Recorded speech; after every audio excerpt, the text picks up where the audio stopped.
안녕하세요. 오늘도 사연살롱을 찾아주셔서 감사합니다. 서울에 살고 있는 여성이에요. 자식은 전생에 진 빚을 받으러 온 사람이라고 하잖아요. 그 말을 처음 들었을 때는 말도 안 되는 소리라고 생각했어요. 부모가 사랑하는 자식한테 베풀면서 어떻게 빚을 갚는다는 생각을 하나 싶었거든요. 그런데 요즘에 와서는 그 표현이 맞는 말이었다 싶어요. 저도 끝이 없고 죽어도 고맙다는 말은커녕 투정만 들으니 말입니다. 모르긴 해도 자식한테 공들인 것처럼 남한테 공들였다면 인생의 은인소리 정도는 듣고 살았을 테니까요. 그러니 빚쟁이도 이런 빚쟁이가 없죠. 그렇다고 자식한테 해주고도 대접 못 받았다고 투정이나 부리려고 이런 이야기를 하는 건 아닙니다. 이 나이 먹고 자식 얘기를 남 앞에 떠벌리게 되는 데는 그럴 만한 이유가 있기 때문이랍니다. 저희 부부에게는 아들이 하나 있어요. 결혼 8년 만에 어렵게 가진 아이라 금지옥엽 키워온 아들이에요. 하지만 그게 독이 되었던 걸까요? 제가 교육을 잘못한 탓인지 원래 그놈이 그렇게 태어난 건지는 모르겠지만 말년에 그 아들놈 때문에 가슴에 대못이 박히게 되었네요. 저는 가난한 형편 탓에 중학교 졸업 후 바로 돈벌이에 나서야 했어요. 마침 동네 언니가 버스 안내양을 하고 있어서 그 연줄로 취직할 수 있었죠. 지금은 없어진 직업이지만 불과 80년대 초반까지만 해도 버스마다 안내양이 있었어요. 승객들한테 버스비도 받고 승하차를 돕는 일을 하곤 했죠. 오래전 개그 프로에서 이영자 씨가 버스를 탕탕 치면서 오라이를 외치던 모습 다들 기억하실 거예요. 그 일을 하는 사람들이 바로 버스 안내양이었답니다. 숫기가 없는 저로서는 정말 하기 힘든 일이었어요. 그렇다고 못한다고 할 수도 없는 처지였죠. 제 밑으로는 동생이 둘이나 있었고 아빠는 일용직이라 벌이가 일정하지 않은 데다 엄마는 다리가 불편해 일을 할 수 없었거든요. 그러니 큰딸인 제가 가장 노릇을 해야만 했어요. 그렇게 저는 우리 가족 생계를 위해 17 나이에 버스 안내양으로 사회생활을 시작했어요. 제 또래 여자애들이 교복을 입고 등굣길에 오르는 걸 보고 있자면 얼마나 가슴이 아팠는지 몰라요. 버스 안에서 친구들과 335 모여 앉아 수다 떠는 모습을 볼 때마다 부러워서 일부러 창 밖으로 고개를 돌리곤 했죠. 혹시라도 아는 얼굴을 만나면 어쩌나 전전긍긍하기도 했고요. 하지만 환경에 따라 사람은 변한다고 내 월급으로 동생 월사금도 내고 식구들 먹을 쌀도 살 수 있게 되자 또래들에 대한 부러움보다는 열심히 벌어서 내 가족들을 지켜야겠다는 의무감이 더 강해지더라고요. 그렇게 14년을 버스 안내양으로 살았어요. 처음엔 오라이라는 소리를 외치는 게 창피해 기어들어가는 소리로 웅얼대던 제가 버스 외벽을 손바닥으로 탕탕 치며 우렁차게 소리를 지르게 되었죠. 짓궂은 남학생들의 장난에도 눈 하나 깜박 안 할 정도로 대담해졌고요. 그렇게 내 식구들 먹이고 입히는 일에 열을 올리고 살던 어느 날 제 인생을 뒤바꾼 사건이 일어나고 만 거예요. 제가 타고 있던 버스가 커브길에서 넘어지는 바람에 승객들 몇몇이 크게 다쳤는데 그 중에 제가 중학생 시절 짝사랑했던 친구 오빠가 타고 있었지 뭐예요. 오빠는 다리가 차체에 깔리는 바람에 피를 많이 흘려서 수혈을 받아야 했는데 문제는 혈액형이었죠. 하필 흔치 않은 RH-형이었거든요. 병원에서는 당장 수혈받을 피가 없다며 난색을 표했고 저는 오빠가 죽을지 모른다는 생각에 세상 무너진 것처럼 울음을 터뜨렸어요. 그래서 내가 O형이니 내 피라도 빼서 오빠한테 주라고 소리쳤어요. 사실 그때 저는 제가 O형이라는 것만 알았지 RH+인지 RH-인지도 몰랐거든요. 단지 어릴 때 결핵으로 보건소에 다닐 적에 의사 선생님이 제게 흔치 않은 피라서 수혈받기 힘드니 다치지 않게 조심하라고 했던 말이 떠올라 RH-가 아닐까 한 거죠. 저와 비슷한 또래라면 다들 알 거예요. 예전엔 자기 혈액형도 잘 모르고 사는 사람도 많던 시절이었으니까요. 아무튼 제 말에 간호사는 환자랑 같은 RH-가 맞냐고 몇 번이나 물었고 저는 고개를 끄덕였어요. 제 안내양 옷차림을 본 의사는 내심 불안했는지 혈액형 검사를 하고 나서야 제 피를 뽑아 오빠한테 수혈을 해주더군요. 다행히 오빠는 수술 경과가 좋아서 얼마 뒤 일반 병실로 옮길 수 있었어요. 그 일이 인연이 돼서 저는 오빠 병실에 드나들며 간병을 할 수 있게 되었죠. 오빠는 군 제대를 하고 복학을 하러 학교로 가던 길이었다고 하더라고요. 버스 안에서 저를 보고 단번에 알아봤다며 어쩌면 하나도 안 변했냐고 신기해했어요. 왜 그동안 놀러 한 번 안 온 거니? 우리 현자랑 중학교 때 친했잖아. 현자랑 싸우기라도 했니? 다정하게 묻는 오빠를 보자 그제야 제 처지가 와닿더군요. 저와는 달리 고등학교에 진학한 현자와는 중학교를 졸업하면서부터 연락을 끊고 살았어요. 다 제 자격지심 때문이었죠. 고등학교에 들어간 친구를 보면 괜히 내 처지가 초라해 보일까봐 일부러 연락도 끊고 살았거든요. 현자도 그중 하나였고요. 그런 제 사정을 알 리 없던 오빠는 제가 자기 여동생이랑 싸워서 더는 집에 찾아오지 않는다고 그렇게 생각했던 모양이었어요. 저 고등학교 안 갔어요. 집이 어려워서 일을 해야 했거든요. 보다시피 버스 안내양하고 있어요. 제가 돈을 벌어야 저희 식구들이 먹고 살 수 있거든요. 고등학교 안 간 거 후회 안 해요. 가끔 부럽긴 하지만 짝사랑했던 남자 앞에서 가장 감추고 싶었던 내 치부를 드러내려니 너무 창피해 고개를 숙인 채 눈물을 떨궜어요. 그런 제 모습을 본 오빠는 제 어깨를 토닥여주며 그러더군요. 숙자야, 가난은 창피한 게 아니야. 그러니까 고개 들어. 배움을 이어가는 건 중요하지만 꼭 학교 안에서 배워야 하는 건 아니야. 넌 이미 학교 밖에서 많은 걸 배웠고 넌 내 가족을 위해 자신을 희생할 만큼 의롭고 강인한 애야. 그러니까 자신을 창피하게 생각하지는 말았으면 좋겠다. 넌 칭찬받아 마땅한 사람이니까. 게다가 내 생명의 은인이기도 하잖아. 이렇게 멋진 사람이 그깟 가난 앞에 고개를 숙여서야 쓰겠니? 넌 내 가족을 살렸고 나를 살린 용감한 사람이라고. 그날 오빠의 그 말이 제게 얼마나 힘이 되었는지 몰라요. 사실 그동안 아침에 출근을 할 때마다 학교가 아닌 일터로 향하는 내가 너무 초라하게 느껴졌고 버스에 오르는 여고생들을 볼 때마다 나도 부모만 잘 만났다면 저 애들처럼 교복 입고 학교에 다닐 수 있지 않았을까 하는 생각에 모든 게 싫고 화가 났거든요. 차비를 삥땅 쳤다는 의심을 받으며 몸수색을 당할 때는 당장이라도 이 일을 때려치고 싶었어요. 하지만 그러지 못했던 건 저만 바라보고 있는 가족들 때문이었어요. 가장의 무게가 날 버티게 한 거죠. 지금껏 세상 누구도 저를 위로하거나 칭찬해주지 않았어요. 저를 가난하고 하찮은 안내양으로만 바라볼 뿐이었죠. 저를 사람답게 봐준 사람은 오빠가 처음이었어요. 그래서 더 오빠 곁에 있고 싶었는지도 모르겠네요. 없는 시간을 쪼개 오빠의 병실을 드나들면서 전보다 많이 가까워질 수 있었어요. 오빠 역시 절 동생 친구가 아닌 여자로 봐주는 것 같았고요. 그렇게 시간이 흐르던 어느 날 회사로 오빠 어머님이 찾아오셨어요.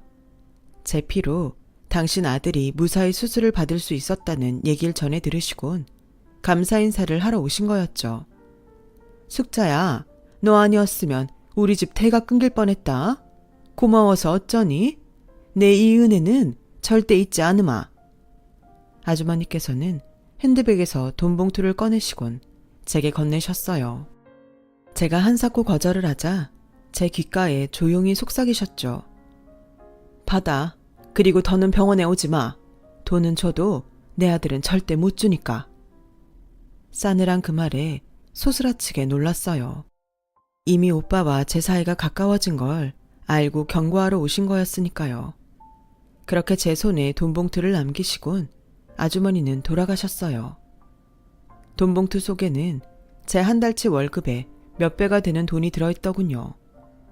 피 한 번 뽑아주고 받은 돈치고는 꽤나 황송한 금액이었죠. 그 돈이 마치 제 자존심을 버리고 받은 돈 같아서 서글프더라고요. 그래서 며칠을 고민한 끝에 돈을 들고 오빠 집으로 찾아갔어요. 다행히 일요일이라 병원에 입원 중인 오빠를 제외한 모든 식구들이 집에 있더라고요. 제 친구 현자도요.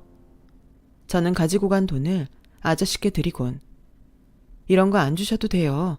다시는 병원에 안 찾아갈 테니 걱정 안 하셔도 된다는 얘기 하러 왔어요. 돈이 없다고 자존심도 없는 건 아니니까요. 그러자 아저씨 얼굴이 금방이라도 터질 것처럼 붉게 타올랐어요. 그리곤 아주머니를 불러 도대체 무슨 짓을 벌인 거냐고 추궁하셨죠. 아주머니께선 저를 째려보시며 이게 다 아들 자식을 위한 거라고 하셨어요.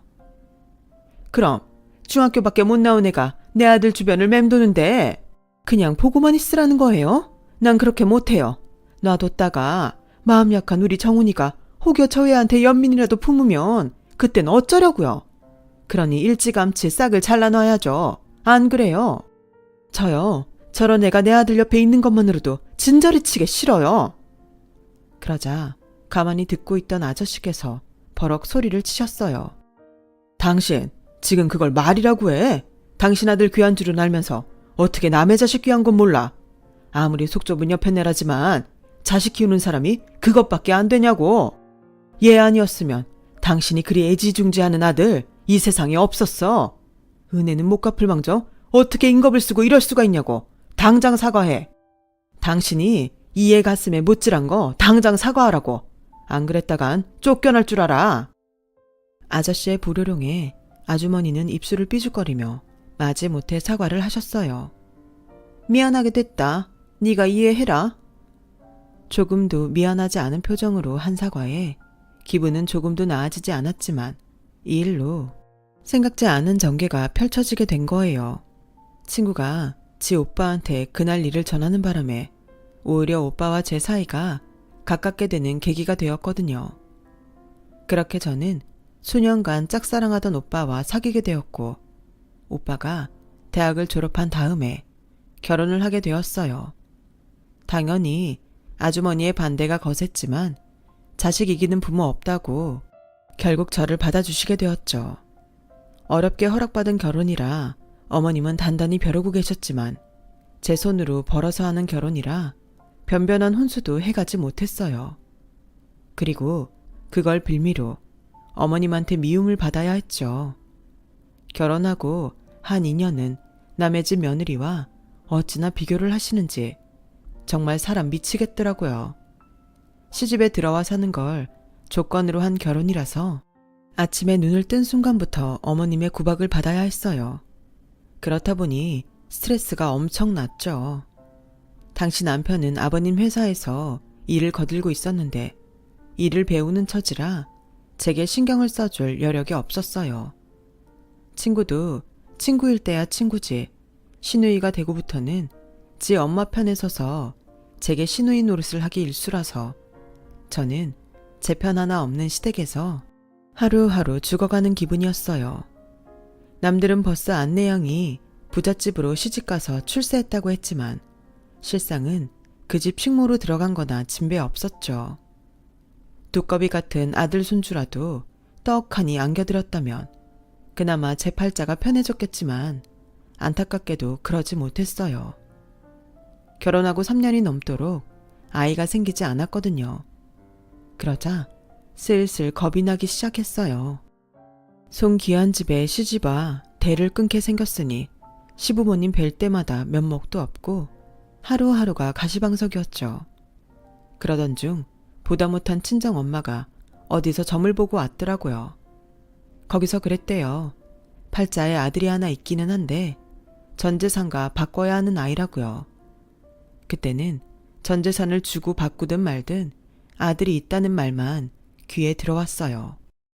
신락 같은 희망이라도 품고 살 수 있겠다 싶었으니까요. 그렇게 마음을 다잡았지만 그 후로도 매서운 시집살이에 하루하루 눈물과 한숨이 이어졌어요. 매일 아침 눈 뜰 때마다 오늘 하루는 또 어떻게 버텨야 하나 한 걱정이었죠. 그런 제 마음을 아셨는지 하루는 시아버님께서 저와 남편을 불러 앉히시곤 그러시더군요. 시집살이 3년 했으면 됐다. 이제 분가해서 니들끼리 가정 꾸리고 살도록 해라. 자주 찾아올 것도 없다. 1년에 3번이면 족하다. 명절 때랑 제사 때만 오거라. 물론 어머님은 결사 반대를 하셨지만 아버님 뜻을 꺾지는 못하셨어요. 그렇게 저희 부부는 시집살이 3년 만에 분가를 하게 되었어요. 나중에 알고 보니 아버님께서는 제가 시집살이 스트레스 때문에 아이를 못 갖는 게 아닌가 싶어 그런 결정을 내리셨던 거더라고요. 그런 아버님의 배려에도 불구하고 저는 임신을 하지 못했어요. 지금이야 시험관이니 뭐니 의술에 기대 난임 치료를 한다지만 당시만 해도 그런 건 꿈도 못 꾸던 시절이라 기껏해야 임신이 잘 된다는 한약이나 지어 먹는 수준이었어요. 시댁이 꽤 재력이 있던 덕에 전국에 용하다는 한약은 다 지어 먹어봤지만 허사였어요. 그렇게 결혼한 지 5년이 지나자 드디어 올 것이 오고야 말았죠. 하루는 어머님이 찾아오셨더라고요. 나도 그간 할 만큼은 했다. 그러니 네가 집을 나가든가 아니면 애비한테 밖에서 애 하나 낳아오라고 하든 양당 간에 결정을 해. 그동안 우리가 너한테 못해준 게 뭐냐. 별것도 아닌 집안에서 자란 너한테 친정 기운다고 타박을 한 번 했니? 애 못 낳는다고 구박을 했니? 대궐 같은 집에서 시집살이도 없이 공주 모시듯 했잖니? 그런데도 남들 다 낳는 애 하나를 못 낳아서 나를 못된 시애미를 만드냐? 네 시누이는 너보다 결혼도 늦게 했는데 벌써 아들을 둘이나 놓고 살지 않니? 근데 넌 뭐가 잘났다고 애도 못 낳는 게 이런 호사를 누리고 사냐고? 암튼 다 필요 없으니까 네가 이 집을 나가든 씨바지를 들이든 알아서 해. 더는 못 참으니까. 저도 더는 면목이 없어서 뭐라 드릴 말씀이 없더라고요. 사실 어머님 말씀대로 제가 그간 호사를 누리고 산 건 사실이니까요. 한눈 안 팔고 일과 가정밖에 모르는 남편에 며느리 아끼시는 시아버지, 다들 어려운 시절에 끼니 걱정, 돈 걱정 안 하고 산 게 어디예요. 그렇게 따박따박 받고 사는 주제에 집안에 손도 못 잇고 있었으니 제가 입이 10개라도 할 말이 없었죠. 그래서 남편한테 더는 염치가 없어서 못 살겠다고 헤어지자고 했더니 남편이 불같이 화를 내더라고요. 자식 못 낳는다고 이혼할 거라면 애초에 결혼 왜 했냐면서요. 전 그렇게 아이를 원한다면 입양을 하는 게 어떻겠냐고요. 당장 입양하는 게 부담스럽다면 시설에 가서 아이들을 만나보고 천천히 결정하자. 남편 뜻에 따라 고아원 봉사활동을 시작했지만 그리 탐탁치는 않았어요. 그런데 몇 번 가다 보니 아이들한테 정이 가더라고요. 나한테는 허락되지 않은 아이들이 부모한테 버려져 낯선 사람들 손에서 자라는 걸 보니 하늘이 참 무심하다는 생각도 들었죠. 이 중 하나만 내 자식으로 태어났다면 아이도 저도 마음고생은 없었을 거란 생각을 하니 더 그랬던 것 같아요. 그래서 집으로 돌아가고 나서도 내내 아이들 얼굴이 아른거렸어요. 고아원 봉사활동을 시작하고부터는 아이들 보는 재미에 빠져 시간 가는 줄 모르겠더라고요. 그렇게 2해가 지난 어느 날 드디어 그렇게 고대하던 아이를 갖게 되었죠.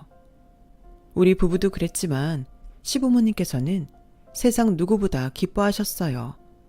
그동안 아무 내색 없이 기다려주셨던 아버님이 특히 더 그랬죠. 아이가 태어나기 전에 집에는 시부모님이 사다 놔른 유아용품으로 가득했어요.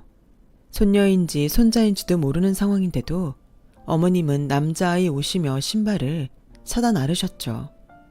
그리고 드디어 어머님 소원대로 저는 아들을 출산하게 되었어요. 하지만 기쁨도 잠시. 아이가 태어나고 100일도 되기 전 아버님 회사가 부도가 나고 만 거예요. 격리 부장이 회사 돈을 횡령해 빼돌리고 달아난 탓에 속수무책으로 회사는 무너져 버렸고 그 충격으로 아버님은 세상을 떠나고 마셨죠. 그제야 언젠가 친정엄마가 했던 말이 떠오르더군요. 전 재산을 들여 얻는 자식이라는 말이요. 부자는 망해도 3년은 간다는데 저희 시댁은 한순간에 모든 걸 잃고 길바닥에 나앉고 말았어요. 어렵게 끌어모은 돈과 세간살이를 팔아 마련한 돈으로 신촌에 사글세 방을 얻어 어머님을 모시게 되었어요. 평생 손에 물 한 번 안 묻히시고 사시던 어머님은 저와 남편이 일 나간 동안 손주를 돌보며 살림을 맡아 하셨어요. 그런 와중에도 어머님은 손주 입히고 먹이는 데는 돈을 아끼지 않으셨죠. 아이가 자라는 동안에도 어머님의 유별난 손주 사랑은 이어졌어요. 아이가 초등학교 5학년이 되도록 어머님은 손주를 씻기고 입히고 밥에 반찬을 놓아주셨어요. 아이가 원하는 건 뭐든 들어주셨고요. 손주가 어머님의 유일한 낙이라 그러지 마시라고 말릴 수도 없었죠. 그렇다 보니 아들 녀석은 언제나 지가 우선인 아이가 되었어요. 할머니 입에 들어갈 고기 반찬도 뺏어서 지 입에 넣을 정도로요. 그 모습 때문에 남편이 혼내기도 많이 혼냈지만 그때뿐이었어요. 그래서 아이 문제로 남편과 어머님이 목소리를 높이는 날이 잦았어요. 하지만 그렇게 손주 사랑이 각별하시던 어머님이 세상을 떠나시자 모든 게 제자리를 찾아가게 되었죠. 더는 자신의 바람막이가 되어줄 사람이 없다는 걸 깨달은 아들이 늦게나마 정신을 차렸거든요. 없는 살림에도 어머님이 쌈짓돈 털어 손주를 가르치신 덕분에 아들은 공부를 꽤 했어요. 명문대는 아니어도 큰 어려움 없이 대학에 갈 정도였죠. 비록 집은 망했어도 남편과 제가 둘이 나서서 돈을 버니 먹고 사는 건 그럭저럭 해결이 되더라고요. 아들이 군대에 들어갈 쯤엔 작지만 연립주택 하나도 장만할 수 있었고요. 미국에 살고 있는 시누이 덕에 어려운 살림에도 아들을 미국으로 어학연수도 보낼 수 있었어요. 넉넉하진 않아도 아들 녀석한테는 부족함 없이 해줬다고 자부할 수 있을 정도였죠. 그런데 아들 녀석한테는 그렇지 않았던 모양입니다. 취업 준비를 하느라 한창 바쁘게 지내던 졸업학기였어요. 아들이 평소와 달리 술을 진탕 마시고 들어왔더라고요. 꿀물을 타서 먹이려는데 아들 녀석이 지 아빠가 자고 있는 안방으로 기를 쓰고 들어가는 거예요. 아빠, 우리 집 예전엔 부자였다며. 혹시 남겨놓은 땅이나 건물 같은 거 하나 없어? 아니면 주변에 취직자리 부탁할 지인이라도 없냐고. 나 정말 힘들어. 어떻게 부모라는 사람이 자식 힘들 때 비빌 언덕도 못 대주냔 말이야. 자식 보기 창피하지도 않아. 난 아빠처럼은 안 살 거야. 아빠처럼 가난뱅이로는 안 살 거라고. 아들의 술주정에 우리 부부는 깜짝 놀랐어요. 가슴 서늘할 정도로요. 자식한테 그런 말을 들어서인지 남편은 밤새 잠을 이루지 못하더군요. 그건 저도 마찬가지였죠. 이런 우리 부부와는 달리 아들은 다음날 무슨 일이 있었냐는 듯 평소랑 똑같이 행동을 하더라고요. 아무래도 기억이 안 나는 모양이었어요. 이듬해 봄, 아들은 이름 있는 회사에 취직을 하게 되었고 그제야 좀 마음을 놓을 수 있었어요. 그런데 취직하고 1년도 채 안 돼 아들 녀석이 결혼을 하겠다지 뭐예요. 좀 이르다 싶긴 했지만 그래도 지 짝을 찾은 모양이다 싶어 딱히 반대는 하지 않았어요. 문제는 신혼집 장만이었어요. 아파트 경비 일을 하는 남편과 식당 서빙을 하는 제가 돈을 모으면 얼마나 모았겠어요. 아들 녀석 학자금 대출도 아직 끝나지 않은 처지였는걸요. 그래서 아들을 불러 넌지시 물었죠. 신혼집은 어떻게 할 생각이냐고요. 그랬더니 글쎄, 엄마, 내가 왜 결혼을 서두르는지 알아? 요즘엔 집안 배경이 없으면 승진도 힘들어. 엄마 아들이 가난한 부모 때문에 평생 승진도 못하고 지질이 궁상으로 살았으면 좋겠어. 아니지. 나영이네 집 정도면 그래도 어느 정도 뒷배는 대줄 수 있을 것 같더라고. 한마디로 뜬금없이 결혼을 하겠다고 나선 이유가 처가덕 입고 출세하기 위해서더라고요. 구질구질한 우리 집 형편 때문에 출세길이 막힌다나요? 엄마, 그래서 말인데 이 집 팔아주면 안 돼? 그럼 아파트 전세 보증금은 될 것 같은데 말이야. 처가 덕 좀 보려면 우리 집에서도 희생은 감수해야지. 안 그래? 솔직히 이날 이때까지 엄마랑 아빠가 나한테 해준 게 뭐 있어. 밥만 먹인다고 부모 노릇 다 했다고 하면 곤란하지. 자식한테 도움 안 되는 부모가 무슨 부모냐고. 그러니까 이 결혼 막을 생각 말고 결혼 자금 얼마나 해줄 수 있는지 말해줘. 부족한 건 대출이라도 받아야 하니까. 당당하게 집 팔아 결혼 자금 대라는 아들의 말에 저는 제 귀를 의심했어요. 기가 차서 남편한테 어떻게 말을 해야 하나 고민이 되더라고요. 그래서 벙어리 냉가슴을 앓고 있는데 사건이 터진 거예요. 아들애가 지 예비 처가에 인사를 하러 갔다가 거기서 저희 남편을 만났지 뭐예요. 지금껏 지 아빠가 어디서 일하는지도 몰랐던 아들은 그곳에서 지 아빠와 마주치자 굳어버렸어요. 경비 옷을 입고 서 있는 아빠를 예비 장인한테 딱 들켜버렸으니까요. 남편도 아들 입장이 곤란한 걸 알고 어떻게 해야 하나 망설이고 있었는데 아들이 먼저 말을 꺼낸 거예요. 아저씨, 안녕하세요. 여기서 일하시는 줄은 몰랐어요. 그동안 잘 지내셨어요? 느닷없는 아들의 연기에 남편은 어떻게 대응을 해야 하나 싶었죠. 그런데 그런 걱정은 금세 산산이 부서져 버리고 말았어요. 아버님, 저희 집에서 일하시던 기사 아저씨예요. 글쎄 이랬다지 뭐예요. 남편은 아들의 말에 다리에 힘이 풀리는 것 같았지만 아들은 너무도 뻔뻔하게 그런지 아빠를 뒤로하고 예비 장인과 걸어가더랍니다. 다음날 아침 축 처진 어깨로 퇴근한 남편은 저를 보자 눈물을 떨구며 우리가 자식 농사를 잘못 지은 것 같다고 하더군요. 남편을 통해 자초지종을 들은 저는 너무 화가 나서 뒷목이 뻣뻣해질 정도였어요. 그래서 당장 아들 회사로 찾아갔죠. 그랬더니 아들놈은 저를 보자마자 대뜸 아들 회사에 찾아오면서 웃골이 이게 뭐냐고 핀잔을 주지 뭡니까. 창피하니까 용건만 말하고 가요. 그 말에 화가 치밀어 들고 있던 백으로 아들놈 귀싸대기를 날렸어요. 뭐? 창피해? 인간 같지 않은 놈아. 그래, 이날 이때까지 먹이고 키워준 부모가 창피해? 그래서 네 아빠를 네 집 운전기사라고 소개했냐? 네가 이러고도 인간이라고 할 수 있어? 그래, 돈 없는 부모 창피하다는 놈이 왜 못난 부모 집은 탐내냐? 집 팔아서 네 신혼집 마련해달라고? 어림도 없다 이놈아. 그 집이 어떤 집인데 벌어지만도 못한 니놈 체면 세워주느라 팔아? 너 잘 들어라. 네 아빠는 사람이 물러서 사돈 앞에서 아무 소리도 못하고 왔는가 몰라도 이 엄만 다르다. 내 새끼고 뭐고 내 남편 눈에서 눈물 뽑는 놈은 절대로 용서 안 해. 그러니 이참에 부모 자식 영 끊고 살자. 더는 너를 아들로 둘 수 없으니까. 아씨, 엄마 미쳤어? 부모가 돼선 꼭 이렇게 자식 앞길에 똥물 튀겨야겠어? 내가 나중에 다 갚아주면 되잖아. 결혼하면 나영이네 재산 다 내가 먹을 수 있다고.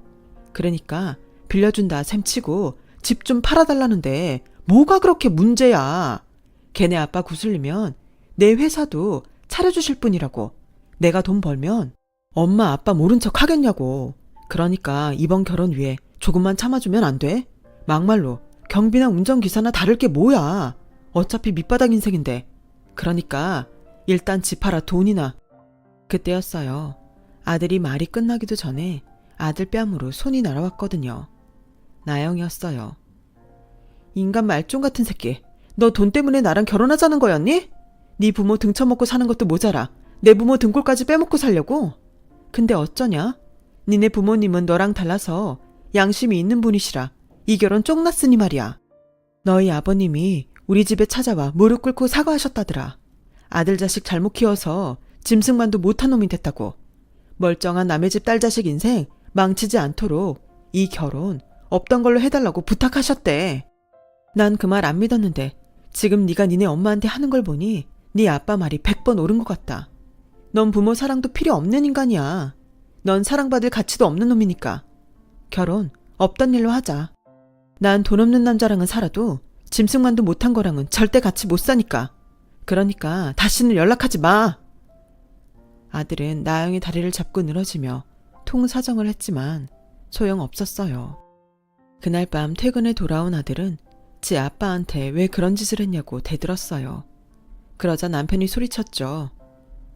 대학 공부까지 시켜줬으면 부모로서 할 도리는 다 한 거다. 자식을 잘못 키워 미숙한 채로 사회에 내보낸 죄는 내가 달게 받으마. 하지만 부모로서 너한테 미안한 건 하나도 없어.